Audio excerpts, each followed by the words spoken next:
We're the NC Beer Guys, and we drink beer produced here in North Carolina. And remember, drink local, keep your beer dollars in North Carolina. We're happy to be today in Hillsborough with Erik Lars Myers, the founder at Mystery Brewing, and we're in the Mystery Brewing Public House, which is a fairly new operation here. And Erik's going to tell us a little bit about it in a minute. And this is an episode of the NC Beer Buzz. So Erik, thanks for having us in today. Thanks for having me. And tell us a little bit about you personally first, how you came to be a brewer and your background and how you came up. How I came to be, so I was a home brewer for a really long time. I really liked beer. And so at some point, I think I was 22 or 23 or something like that, and my mom bought me a homebrew kit for Christmas, and it sort of got me going from there, which was cool. And I made a lot of really terrible beer for a really long time. Okay. And then sort of, I'm a big nerd, and so I think that brewing is this beautiful synthesis between art and science, where you have these multiple levels where, what I like to tell people is, in order to make really good beer, you need to be a really good scientist. You need to be able to measure things right, you need to be able to reproduce your results, and really be very technical about it. But I think that in order to be a really great brewer, you need to be a really good artist, because you need to be able to know your ingredients and know how the flavors are going to work together, and have a mind towards saying, these raw things are going to go together to make this great beer. And so that really appeals to me. And so I think that over time with homebrewing, I finally got to a point where I was like, no, damn it, I'm going to make this work. And just went after it for a really long time, and finally got to a point where I could make decent beer. And we opened Mystery when? February 29, 2012. Okay. And the Public House is a fairly new operation. It is. It just opened up May 4. And tell us why have a public house in addition to the brewery. What's the thought behind that? Well, the main reason is really to be able to get beer in people's faces easier. People kept on wanting to come to the brewery and have pints at the brewery and really interface with us and have a way to try more than one mystery beer. Because if you go to a bar anywhere that has us on tap, they'll have one of our beers. But people want to come in and experience them and have a bunch of them and really be able to try everything. And so we needed a way to do that. And the brewery, the way it's set up, is a really great manufacturing space, but it's not a really great space to go in and have a pint. It's cool if you're really into beer because you get to sit down at the tanks and stuff like that. But it's a real pain in the butt because people were walking in through our office and weird stuff like this. And then from our standpoint, we would have to clean up the entire warehouse floor in order to get people in there and drink safely, rather than stepping caustic or have the forklift next to them or something like that. And so it was really important to us to be able to make a space that really represented us, that could be a real face of the brewery. And then, frankly, on a real business side of things, you make a lot more money per pint than you do per keg, and I'd much rather serve people a pint of beer than a keg. So, Sally, the philosophy that you have, you do not have flagship beers. So basically, whatever beers you have in one season, you will not find it later seasons. And why did you come up with that approach? Well, it comes out of the fact that I was going to the Craft Brewers Conference a lot before I ever thought about starting a brewery, because I really wanted to do, frankly, a lot of like what you guys do. I really wanted to interface with brewers and be much more of a media person and talk to them about beer and everything like that. And when I was going to the Craft Brewers Conference and really getting to know a lot more about the industry, I noticed this one slide kept on coming up that talked about the most popular beer styles in the country. And the #1 selling beer style for like the past 5 or 6 years has been seasonal, because people really like new beer. And I started thinking about my drinking habits and the drinking habits of everybody that I know that are really big beer fans. And it's never like, I love Sierra Nevada Pale Ale, I will always drink Sierra Nevada Pale Ale. It is, hey, what's new?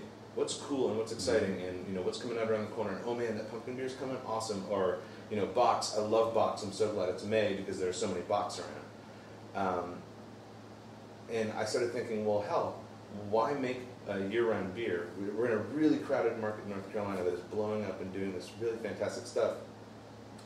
Why do I have to make a year-round beer when everybody else is? I can just go ahead and make all seasons and make it that way. So it was originally driven by business and originally driven by my own taste in beer. Like, I would not sit down and drink the same beer year-round. I don't know what I'd do.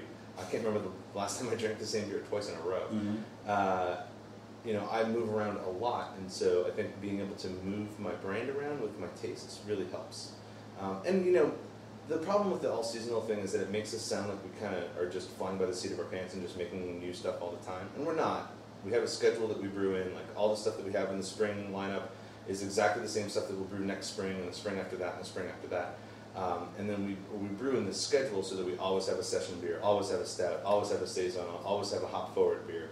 And so you can always get those things from us. And as we expand, we want to expand a full line, like add in lagers and then always have a lager per season or something like that, or high gravity and then always have a high gravity per season. And really keep it so that it's always, the taste is always relevant to the season, and that the beer changes intelligently throughout the year and not just, ramshackle, we're making stuff up. Right. That was a very long answer to a very short question. No, it's actually very good because it works. And other than, I know there's samples and tours at the brewery, and so our folks On and know, On and off. On and off, and people are welcome to come here, and let's make sure we get the address of this location on tape. Sure. It is 230 South Nash Street in Hillsborough. Okay. Beautiful Hillsborough, North Carolina. And we're just around the back corner from the brewery, is that? Yeah, it's maybe a quarter mile from here. Okay, So if you have a really good arm, you can throw rocks at it. All right.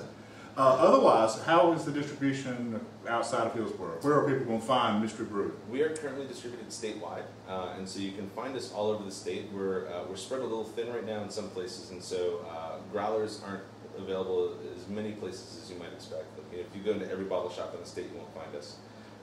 But basically, we're on tap from Wilmington to Asheville and Charlotte to the Outer Banks, and you can find us pretty much anywhere. But that's growlers. Eventually, you're going to move up to bottles or cans. We are hoping to be in bottles. I will never ever put a beer in a can. Okay.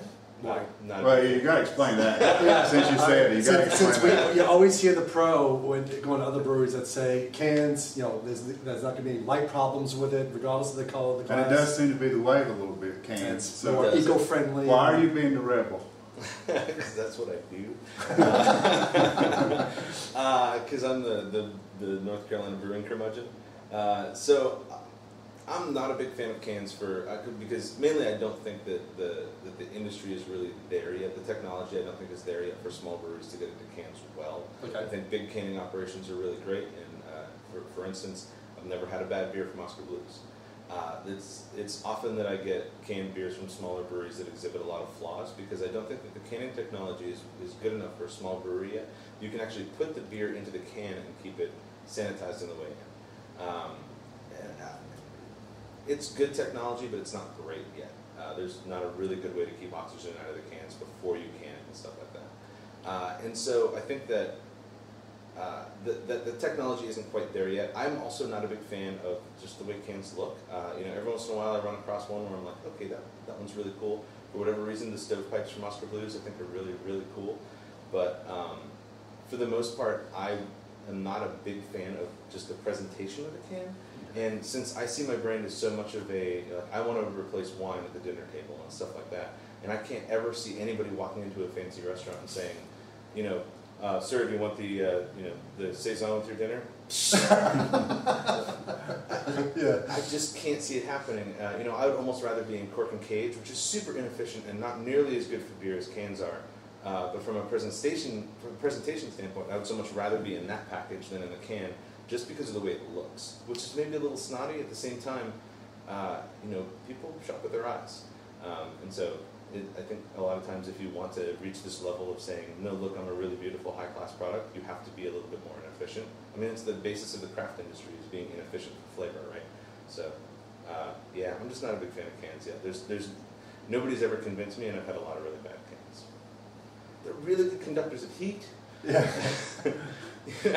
I can go on. Okay.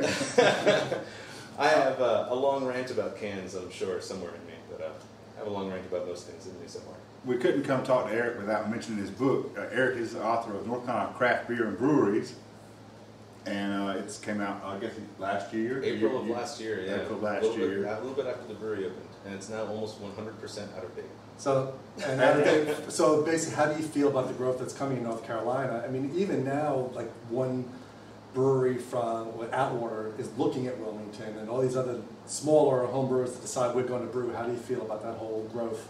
I love the growth. I personally think that North Carolina is the cutting edge of the beer industry right now. We have the highest growth rate in the country. There's a really neat map that came out in the New Yorker this week that showed growth rates and everything like this, and they were about 2 years behind in their statistics with us, which is too bad because it put us in the top 10, and we should be much higher than that. I mean, we've had a huge growth. We've almost doubled the number of breweries that we've had in the past 2 years, and I think we'll see another 30% growth on top of that after all of these breweries that are in planning are opening. I think that we've got, with these other breweries from out of state coming in and opening up, I think we're going to see just unparalleled growth, and I think we're starting to see North Carolina support the industry in ways that it probably had never even considered it would, considering the history of beer in North Carolina. And I think it's just absolutely fantastic. I hope that people don't get jaded. People talk a lot about saturation. I think we're a really long way from saturation anywhere in the country, much less North Carolina. But I'm afraid that people will get jaded at the rate that breweries are opening and just be like, oh man, another new brewery. But I hope it doesn't happen because it's really exciting, and frankly, there's a lot of room in the market for us. We're still, as an industry, under 6% of the market. So there's 94% of the market to grow into. We just have to stop people from drinking Bud, and we'll be fine. So long as you look at that big force pushing down on the craft industry, then yeah, sure, it looks like saturation is right around the corner, but man, there's a lot of mouths that can drink a lot of beer, and we're not nearly tapping all of that. And we had the saturation factor of showing like states like Maine and New Hampshire that have a tenth the population and twice the amount of breweries, and no one's complaining about that. Well, if you look at the population in North Carolina versus something like Oregon or Colorado, we have a higher population and like a third of the number of breweries. Right. So I mean, we've got plenty of room to grow. And frankly, a lot of the new breweries that are opening up, while you have a lot of big guys opening up, especially in North Carolina, which is really counter to the rest of the country. Like up in Oregon and Colorado and California, most of the new brewery openings are nanos. And I note that a lot of the new breweries that are opening up in North Carolina are really big operations. They're 30-barrel systems, they're 50-barrel systems, that kind of thing, which I think is going to mean very different things for the market because those guys have to push really hard into the market really fast in order to make up their, for one thing, their investment, but also the fact that 50 barrels is a lot of kegs. A lot of beer. You got to put it somewhere. And so I think that's going to mean a little bit different things for the growth of the state, but overall, there's plenty of room for people to drink. We'll grow fine and we'll be going really strong. And I think with Sierra Nevada and New Belgium moving in, we'll be in the top 5 to probably the top 3 beer producing states in the country in the next couple of years, assuming New Belgium finishes the brewery. We'll just be rolling. It'll be fantastic. Well, between Oscar Blues and Sierra Nevada, we'll probably be in the top 5. Wow. So. And also recently you won $50,000. What are you going to do next? Stay open.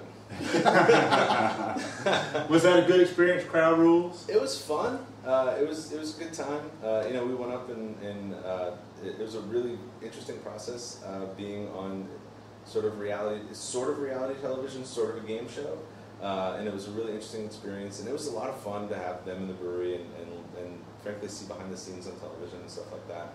And the day of shooting up in New York was a lot of fun, not something that I've ever done before, but I also have a background in theater, and so once upon a time it was the kind of thing that I imagined going into, like sort of television production, movie production and stuff, so being able to see sort of so this is what I could have been doing, kind of thing was really interesting, and $50,000 was kind of great, so I can't complain. Very cool. We're about to draw this to a close. Anything we haven't said about Mystery that you want to get to the viewers? I don't think so. I think, we have great beer. Ask for us wherever you drink great beer, and come visit the tap room because it's a really beautiful place, and yes, it is. There's a lot more beer on tap here, mystery beer on tap here, than you will find anywhere else. So worth coming and taking a sip. Again, we appreciate you being with us today. Thanks for having us out. It's a lot of fun. And we will ask our viewers, if you get a chance to get yourself in Hillsborough, come out and visit with Erik, either at the brewery or here at the public house. And remember, until next time, drink local, keep your beer laws North Carolina, and we'll catch you later, guys.